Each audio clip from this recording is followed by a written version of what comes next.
So you just bought Rocket League. You've heard so much about it. You watch the RLCS and you want to be in that position. You want to get really good at the game. You have the Octane. You have no toppers, no wheels, no decals of any sort, no colored wheels. But one thing's for sure, you want to get good at the game. But a lot of questions that newcomers have is, what do I need to learn first? Because when I first started the game way back a year ago, we were all equally horrible except for the SARP vets who were lords of the game, and we couldn't even fathom what they were doing. So we were just kind of playing along and trying to figure out what to do. But now if you're just starting the game now, all these mechanics and all these different metas have already been set up for you, and now you have the tricky task of ciphering through what to learn and when. If you're first starting out, I would consider doing the tutorials. I would definitely suggest doing the tutorials. I'm not going to do them because they're not very exciting, but once you get through the basic and advanced tutorials, it will place you into free play. Free play is the #1 place to learn to play the game. You learn to dodge. You learn to dodge backwards, you learn to dodge sideways, and you get a feel for the car and the mechanics of the game as a whole. I cannot stress enough how important it is just to go into free play and hit the ball against things. Rocket League is about speed and speed, efficiency, consistency, and just prediction. Free play is where you learn to do all of these things, including being able to be fast and predict the ball well. So when you first get the game, go into free play, get used to dodging, know how far your dodges go, know what happens when you angle your car at different dodges. Just honestly, just do things like this. Jump and boost and try to control your car. Get used to the mechanics and get used to the physics of the game. I did this so much and just in between games, hit the ball into the corner. Okay, if it's in that section, it bounces this way, so I want to be heading over there. Make sure that you're playing off bounces to get used to being able to hit the ball and predict the ball and go towards the places. Now, at the beginning, you won't have the mechanics to, play off your predictions, but that all comes with time. If you can get your predictions down, if you can get your ability to perceive the ball down, then you can get these rebounds, you can get these cool freestyle redirects and crazy shots off the wall and Jazer-esque passes from your teammates. Learn to do that in free play. Cannot stress this enough. After you've kind of get a little more comfortable with the mechanics and the jumping and feeling, then we can go into some real defined mechanics. Now, the first thing that I would obviously the first thing I would learn as a newcomer is just hitting the ball. And obviously you just do this through free play, being able to guess and just know how high your jumps are and how high your dodges and stuff are, and hitting the ball off bounce shots and everything. But learning to hit the ball on the ground is the #1 key. There is a key to progression that follows everybody through Rocket League. Everything you learn in new is just about not whiffing. So when you first start the game, you're trying to hit the ball on the ground without whiffing. As you get a little bit better, you try to hit the ball off the wall without whiffing. Then you try to fly and hit the ball without whiffing. And then once you get even higher up, you try to spin and do these aerials and crazy things, all without whiffing the ball. So the main objective of learning these mechanics is to not whiff the ball. And if you can not whiff the ball in a more difficult way to cause your opponent to whiff the ball, then that's when you'll know you're on the right track. So once you get used to hitting the ball on the ground, I would consider getting used to driving up the transitions. They will get you confused and really freaked out for a first little bit because your camera gets a little bit wonky. It feels weird. It feels like I should be glitching into the wall, but I'm not. I'm just driving up it. Get used to controlling your car after going up the wall. And then don't be afraid to start playing off the wall in some casuals or even some ranked games.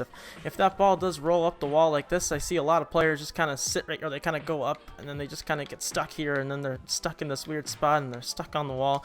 But get comfortable and dominate those walls. Be that one player in their silver 3 or prospect elite, prospect 3 or whatever the rank is you are at. Be sure that you are that one dominating the wall. If it goes up the wall, all your other players are stuck underneath it on the transition here, and you're already playing up the wall. You might not be able to do a whole lot with it, but at least you're able to take it over the group of 3 that kind of clump next to the wall. Next thing after that, I would say, is then you start to learn your aerials. This is when you go on to the aerial training. Just start off on rookie. I accidentally clicked pro. It's welcome for aerial training.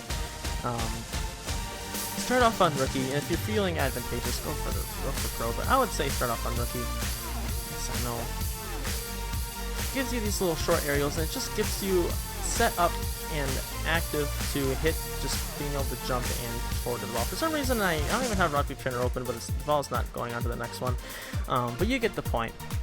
Do this repeatedly, over and over and over and over again.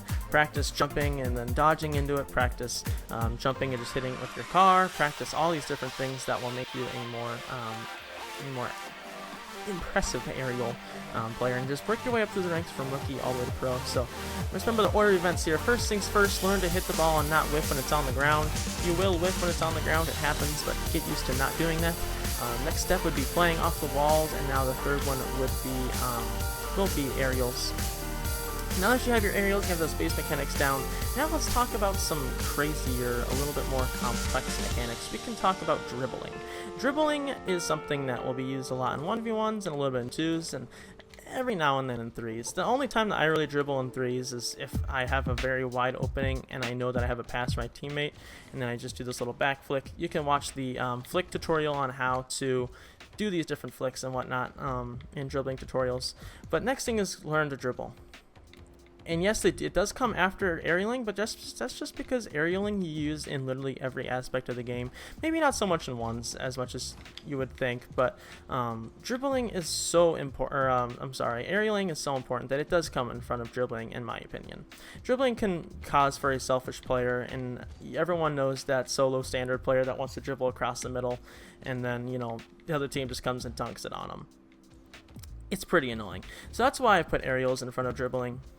But do get comfortable. It is an important mechanic, don't get me wrong. I know that I'm kind of talking it down, but it is a very important mechanic to learn if you ever want to progress in your 2v2s or 1v1s. And it can open up the pitch quite a bit in 3v3s for different flick passes off the backboard and different shots and whatnot as well. Next thing I would say to learn would be learn rebounds. Rebounds are great, and they just are just kind of another add-on to the aerial abilities. You can download the Rocket League Trainer on rocketleaguetrainer.com, and there are tons of shots. The newest version of Rocket League Trainer actually just implemented the ability to browse the website from inside the application and download things from there. But definitely start practicing rebounds and learning to control it honestly brings up a whole nother level of play and elevates, no pun intended, your game to the next level, able to playing off those backboard passes. It opens up a whole new world of possibilities. So next thing after aerials, or after dribbling, I would say is rebounds. And then after rebounds, I would talk about redirects. So I'm going to actually load some redirects in through Rocket League Trainer, and then I will get right back to you here.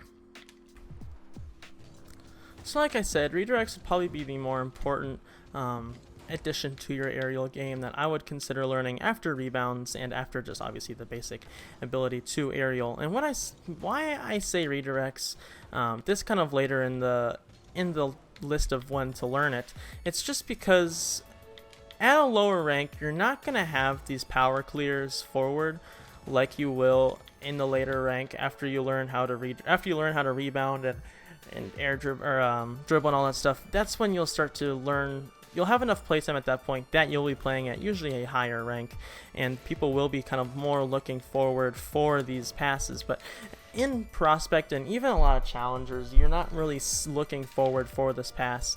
Now remember that this is not a tutorial on how to redirect or how to do these things. This is just a tutorial on when to learn all these mechanics. But like I said, I would definitely consider redirects as kind of one of the later mechanics to learn, solely because people, if you're solo queuing, don't look forward for passes. Now if you're playing with a teammate, be able to start pushing forward and maybe have a little more confidence with them. If you're queued with them in voice chat or something, just say, hey, you see me, I'm forward. It's the most wouldn't be a game of high level Rocket League without the words you see me. And if you can implement that positioning and just that feeling of getting forward, you'll be on your way to high-level Rocket League in no time. So let's take a quick recap about where we're at right now. So by this point, you have learned to hit the ball on the ground. You've learned to dribble. You have learned to air. You have learned to rebound.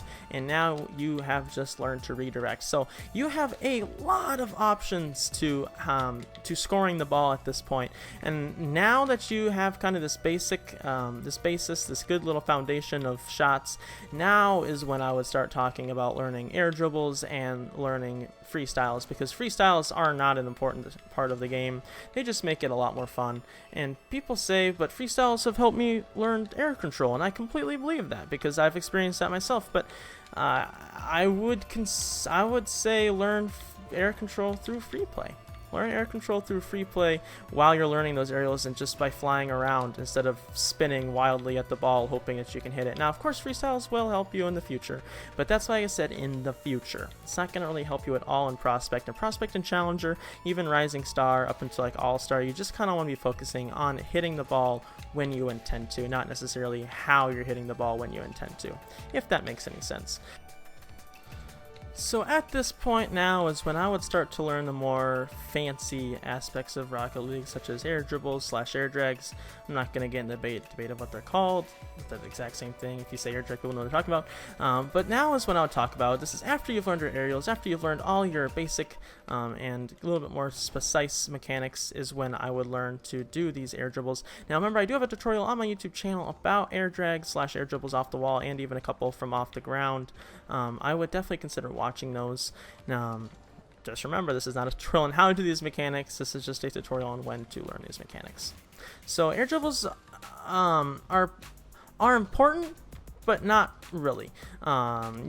They allow for some pretty cool passes and pretty cool shots, but they're also shots and passes that can be accomplished through more consistent means, just because it looks coolest, and a lot of pros, I can't even say a lot of pros do it. Now obviously you're going to bring up Over Zero's insane air dribble in RLCS, which was pretty insane and did force an overtime, I believe, or at one of them. I can't exactly remember the details on it, but that's one of those rare occasions where the air dribble actually came into effect. Now remember, majority, pretty much all of the shots in the RLCS weren't air dribbles except for that one.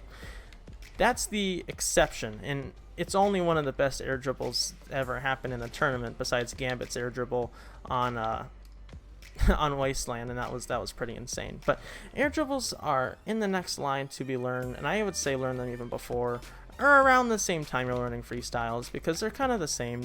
They get the job done in a fancier means, but there's many other better, more consistent and precise ways to do said job. But air dribbles are fun to learn and fun to practice nonetheless, although they can be kind of infuriating. But once you hit a sick air dribble, usually the chat will go pretty crazy, and it's usually a good time to scoring one of them. But this is a very late on the list type of situation, and I would just kind of save this for after you have all your other shots more consistent and more comfortable. But air drags and air dribbles are fun to play with and fun to score, but not extremely important. So after that it comes freestyles, and I already talked about freestyling, how to do freestyles and in one of my videos. I've already talked about how to do all these mechanics in my Leaf School of Flight series. Definitely go watch that. But that's all I have for you guys today, so let's do a quick recap. First thing you want to learn is the tutorial. Second thing you want to learn is hitting the ball consistently, like in free play, just like I'm doing here. Next one is just learning to aerial the ball, or play off the walls, I apologize. Learning to drive up the walls and play it off the walls. Next one is aerials, and then rebounds, redirects, and then finally air dribbles and freestyles. Now remember, there's a lot more to playing off the walls than just playing it up and off the walls, but that just kind of comes at the hybrid. Once you learn to redirect and rebound, that's when you can start playing the walls and utilizing those walls more than just the driving up the wall and getting over the other team. But those are that's a quick little rundown of the when to learn the mechanics. Go learn the mechanics on the Leaf School Flight playlist, and you guys have an excellent day. Thank you so much for watching, and I will see you all next time.